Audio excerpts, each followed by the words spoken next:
মা, মই তোক জোৰ কৰিব বিচৰা নাই, কিন্তু তই কথাটো এবাৰ ভাবিবি। মাহী মাকে আদি কৰি সকলোৱে বিচাৰিছে আমি এইখন ঘৰত থকাটো। দেউতাই ভুলবোৰৰ অনুশোচনা কৰিছে। মাহী মায়েও এতিয়ালৈকে কোনো এটা দিন মোৰ মনত পৰা তোক বেয়াকৈ কোৱা নাইকিয়া। সকলোবোৰ পাহৰি আমাৰ জীৱনটো নতুনকৈ আগবঢ়াব নোৱাৰিনে? আমি এই চহৰতে থাকিব নোৱাৰোনে?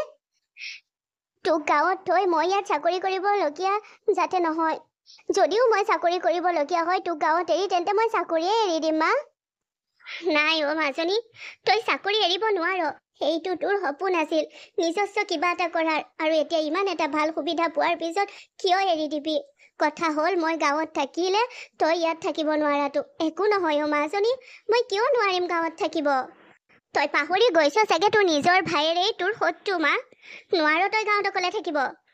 মই শুনা মতে সেই গাঁৱৰ মানুহে আমাক গাঁৱৰ পৰা একেবাৰে খেদি দিয়াৰে ব্যৱস্থা কৰিছে।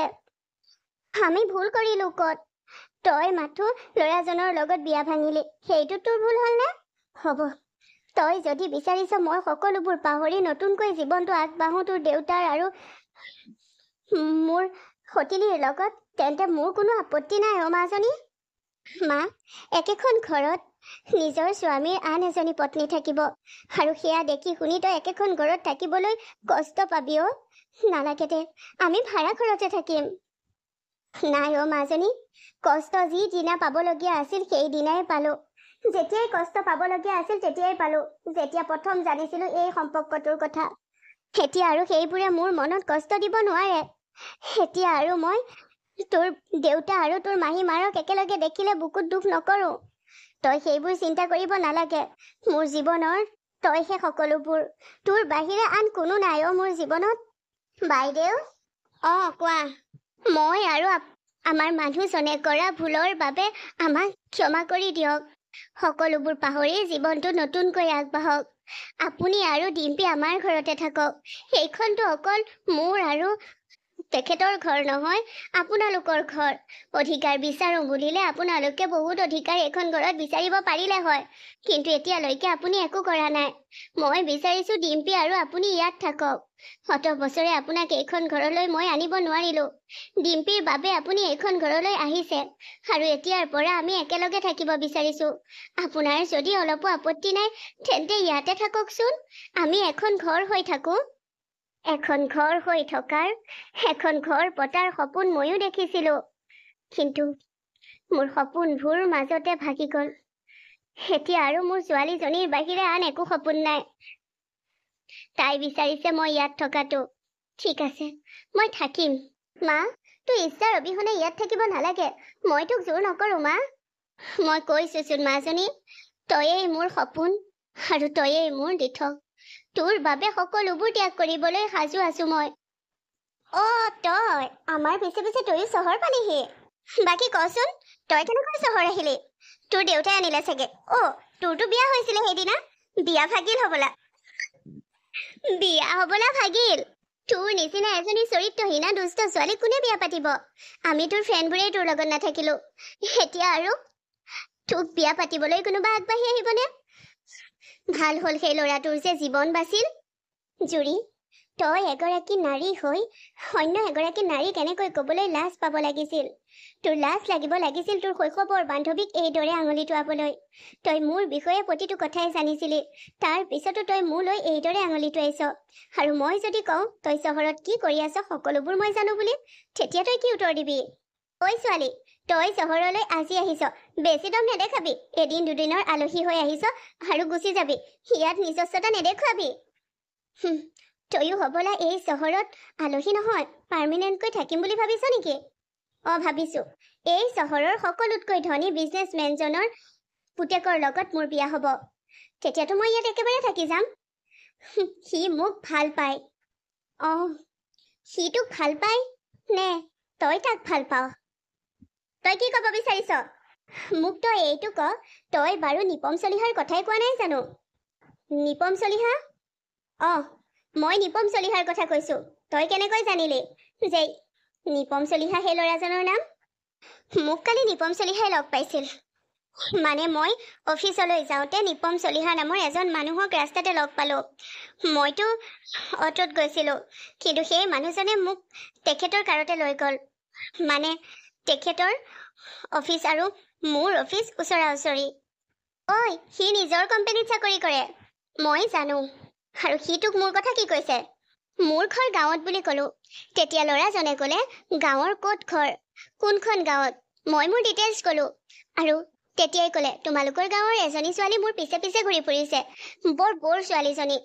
মোক ইমান লাগি আছে প্ৰপ'জ কৰি পিছে পিছে ঘূৰি ফুৰিছে। মইতো ভবাই নাছিলোঁ গাঁৱৰ ছোৱালীবোৰৰ এনেকুৱা চৰিত্ৰ থাকে বুলি। মই তেতিয়া তেখেতক খঙেই কৰিলোঁ। কি গাঁৱৰ ছোৱালীৰ চৰিত্ৰত ধৰি কথা কৈছে? গাঁৱতো এনেকুৱা ছোৱালী থাকেনে? কোনোবাই ভাল নাপাওঁ বুলি ক'লেও পিছে পিছে গৈ কামোৰ দি থাকে। তাৰ পিছত তই কেনেকৈ জানিলি সেইজনী যে মই? আচলতে সি ছ'চিয়েল মিডিয়া একাউণ্ট উলিয়াই তোৰ সৈতে মোক চিনাকি কৰাই দিলে। আৰু তেতিয়াই মই কৈ দিলোঁ, এই মোৰ শৈশৱৰ বান্ধৱী। বুজিলিতো? আৰু আজি যে তোক এইদৰে লগ পাম, এয়া মই ভবা নাছিলোঁ। আৰু এটা কথা, মোৰ বিয়া ভাগিলে, গাঁৱৰ পৰা মোক খেদি দিলে বা গাঁৱত মোৰ বদনাম ওলালে, এই বিষয়ে তোৰ মা দেউতাই ঠিকেই কৈছে। কিন্তু তোৰ মা দেউতাই চাগে তোক ক'বলৈ পাহৰিলে মই ইয়াৰে এটা চৰকাৰী অফিচত চাকৰি কৰোঁ।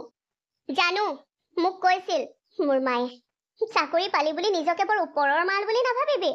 অকাত নাই তোৰ। মোৰ সন্মুখত এতিয়া তোৰেই অকাত নাই। মই নিজৰ দমত নিজে কিবা এটা কৰি গাঁৱৰ পৰা আহি চহৰত আছো।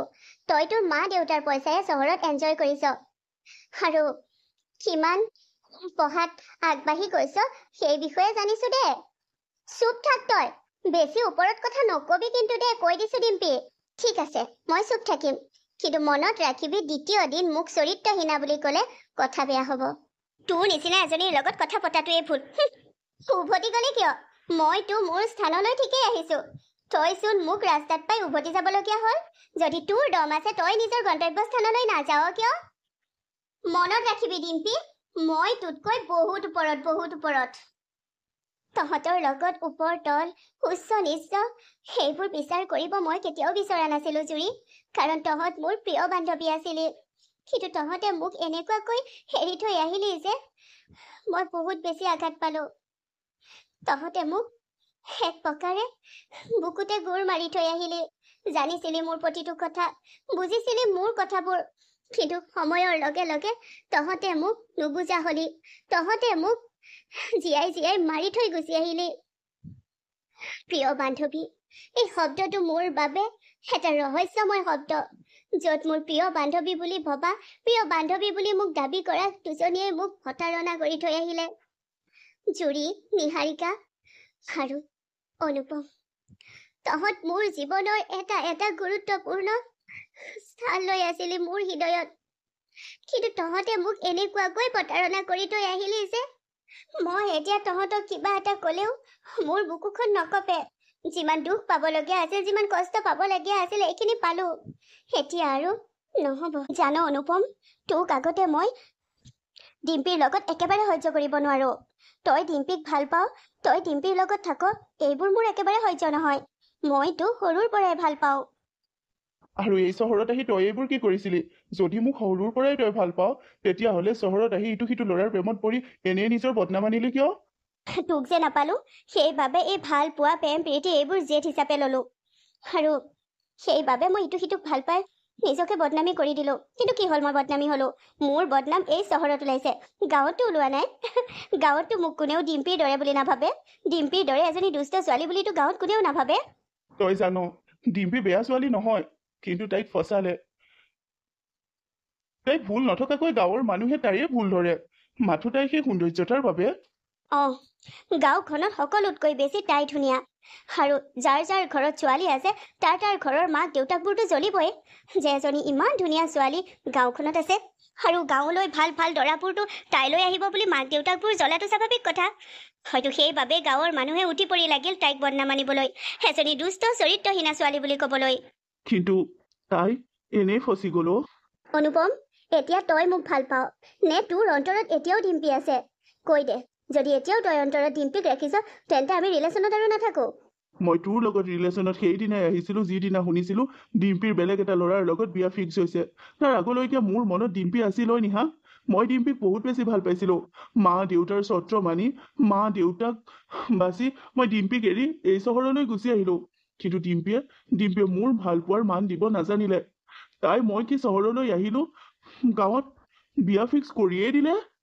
ডিম্পিয়েতো সঁচা ভালেই পাইছিল, কিন্তু পিছত বা কি হৈ গ'ল তাইহে জানে। সেইদিনা মই তোক প্ৰপ'জ কৰিছিলো, তই কোনো গুৰুত্বই নিদিলি। তোক কিমান দিন প্ৰপ'জ কৰিলো, না মানি নললি। আৰু লাষ্টত আমাৰ জয় হ'ল।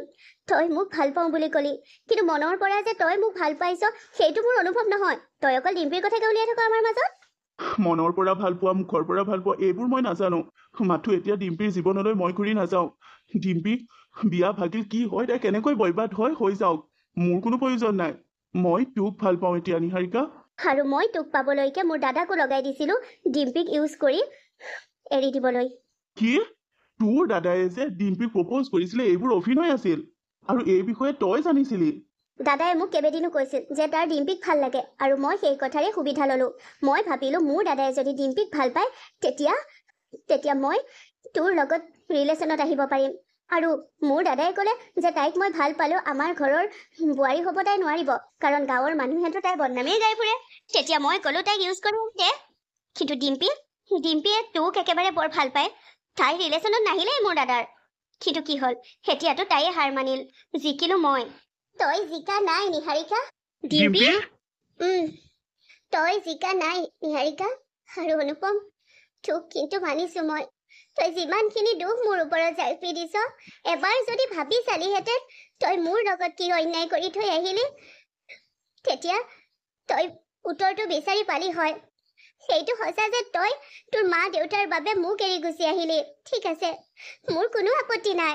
মই এই কথাত সুখী অনুভৱ কৰিছিলো যে মই ভাল পোৱা অনুপমে মা দেউতাক বেছি প্ৰাধান্য দিয়ে, মাক দেউতাকক সন্মান কৰে, মৰম কৰে।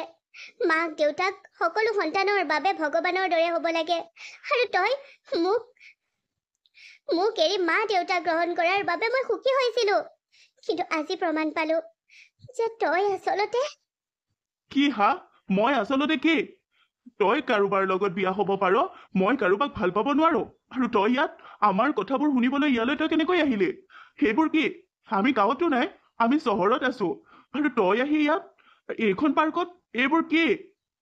ভাবি ল, এইবোৰ ভগৱানে কিছুমান সঁচাৰ লগত পৰিচয় কৰিবৰ বাবে মোক টানি আজুৰি লৈ আনিছে।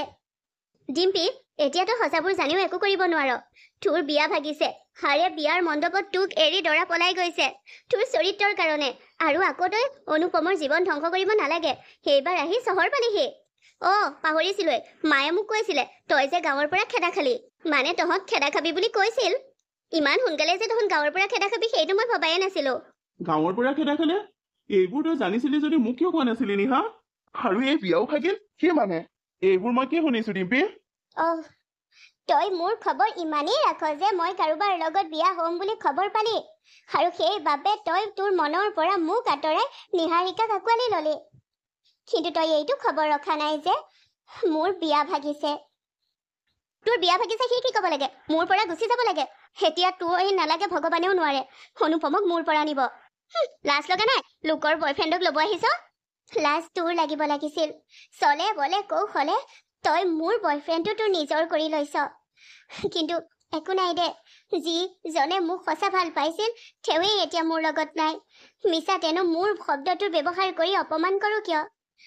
তহঁত সুখী থাক, তহঁতৰ লাইফত তহঁতৰ প্ৰেমত বাধা দিয়াৰ মোৰ কোনো ইচ্ছা নাই। কিন্তু সঁচাবোৰ জানি ল অনুপম, মোৰ বিয়া কোনোবাই ভঙা নাই, মোক মণ্ডপত কোনোবাই এৰি থৈ যোৱা নাই। মই ভাঙিছো বিয়া, আৰু মই মণ্ডপৰ পৰা উঠি আহিছো। তই জান নহয় মই নিজৰ বাবে কি কৰিব পাৰো? হয়, প্ৰথম অৱস্থাত মই তেনে সহজ সৰল এজনী ছোৱালী আছিলো যি মাকৰ কথাই চিন্তা কৰে। কিন্তু এতিয়া মোক মায়ে সাহসী কৰিছে।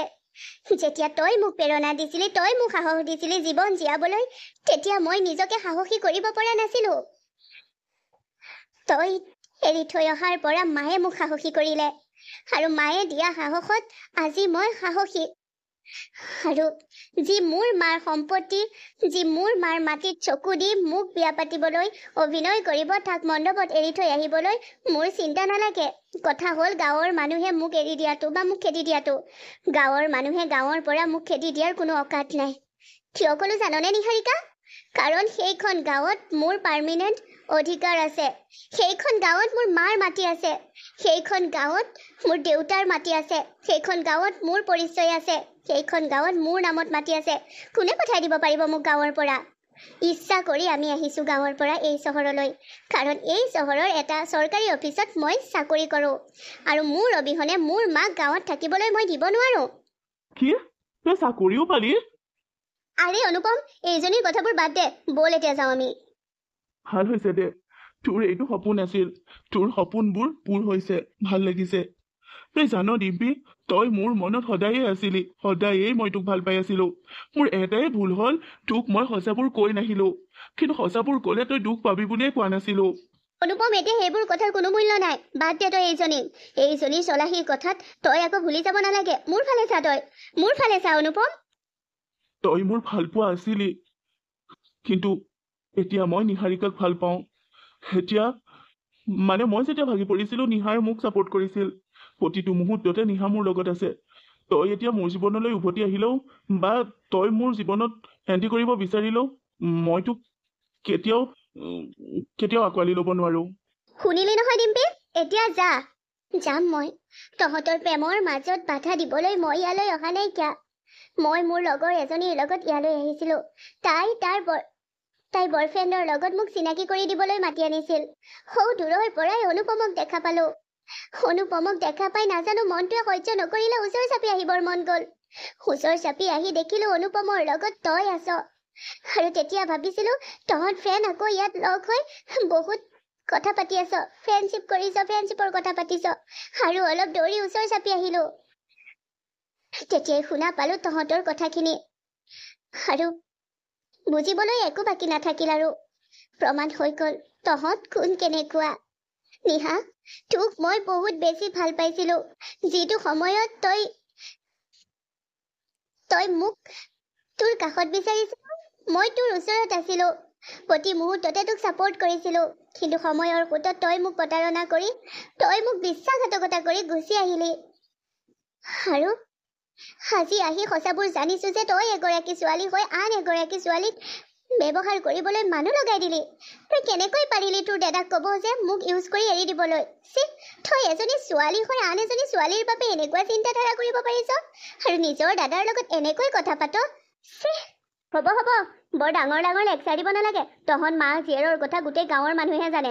তহঁত চৰিত্ৰহীনা দুইজনী, মা যেনেকুৱা জীয়েৰো তেনেকুৱা। নিহা, সকলো সহ্য কৰিলেও মোৰ মাৰ বিৰুদ্ধে একো কথাই সহ্য নকৰো মই।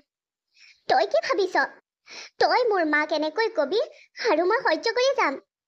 কি ক'বলগীয়া আছে মোক ক, ক্ষমা কৰিও দিম, কাৰণ তই মোৰ একালৰ প্ৰিয় বান্ধৱী আছিলি। কিন্তু মোৰ মাক আজৰি কিবা কথা কবি, মই পাহৰি যাম যে তই মোৰ কোন হয়। তই বৰ সৎ নাৰী। তোৰ মা ইঘৰৰ পৰা সিঘৰত মোৰ বদনাম কৈ ফুৰোতেই যায়, মোক কথা শুনাই থাকোতেই যায়। তোৰ মায়ে তোক এনেকৈয়ে সংস্কাৰ দিলে? তোৰ মায়ে তোক শিক্ষা দিলে বেলেগৰ বয়ফ্ৰেণ্ড কাঢ়ি ল'বলৈ, চলাবলৈ কৌশলে। তোৰ মায়ে তোৰ আৰু তোৰ দাদাক এয়াই শিক্ষা দিলে যে অন্য এগৰাকী নাৰীক বা ছোৱালীক ব্যৱহাৰ কৰি এৰি দিবলৈ। তহঁতৰ ঘৰৰ মানসিকতা কি সেইবোৰেই প্ৰমাণ দিছ তহঁতে। আৰু মোক মাক আজৰি দ্বিতীয় দিন কথা কবি, কথা কিন্তু বেয়া হ'ব। মই পাহৰি যাম যে এটা সময়ত তই মোৰ প্ৰিয় বান্ধৱী আছিলি। অনুপম, এইজনীৰ লগত কথা পাতি কোনো লাভ নাই। ব'ল অনুপম, ব'ল। তই এইজনীৰ বা ভেবালেকি কিয় খাই আছ? ব'ল বুলি কৈছো নাই তোক? অনুপম, তই এইজনীক ক যে এইজনী তোৰ লাইফত কোনো প্ৰয়োজন নাই, ফ্ৰেণ্ড হিচাপেও গাৰ্লফ্ৰেণ্ড হিচাপেও ক, আৰু মোৰ লগত ব'ল। নাই ডিম্পী, মোৰ লাইফত তই আৰু উভতি নাহিবি। মোৰ লাইফত আৰু ডিষ্টাৰ্ব নিদিবিহি তই। তোৰ লাইফ তোৰ মতে এনজয় কৰ। কাৰোবাৰ হাতৰ চাবি দিয়া পুতলা হ'ব নিবিচাৰিবি অনুপম। মই তোৰ বেয়াটো আগতেও বিচৰা নাই, এতিয়াও নিবিচাৰো।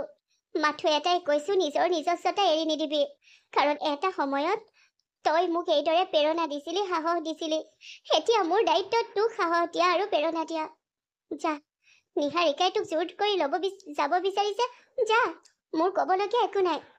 মই তোৰ ওচৰলৈ এইকাৰণেই আহিছিলো, তোৰ প্ৰতি মোৰ অন্তৰত এতিয়াও অলপ সহানুভূতি আছিল, কিন্তু আজিৰ পৰা মই তোক মনত একেবাৰে নাৰাখো। মই এতিয়া জানিলো তই যে আনৰ হলি। নিহাৰিকা, লৈ যা তোৰ বয়ফ্ৰেণ্ডক, কিন্তু তোৰ হাতৰ চাবি দিয়া পুতলা নকৰিবি তাক। সেইটো মোৰ প্ৰব্লেম, তোৰ প্ৰব্লেম নহয়। অনুপম আহ। অনুপম, তই সদায় সুখী থকাটো বিচাৰো মই, কিন্তু তই নিহাৰ লগত সুখী নহবি। মই তোক কেনেকৈ বুজাম? তই যি ভাল দেখিছ কৰ, কিন্তু মই জানো নিহাৰ নিচিনা এজনী ছোৱালীৰ লগত, নিহাৰিকাৰ নিচিনা এজনী ছোৱালীয়ে তোক গোটেই জীৱন শেষ কৰি দিব। তই সুখী হ'ব নোৱাৰিবি তাইৰ লগত। নিজৰ জীৱনৰ কথা নিজেই ভাব অনুপম, নিজেই ভাব।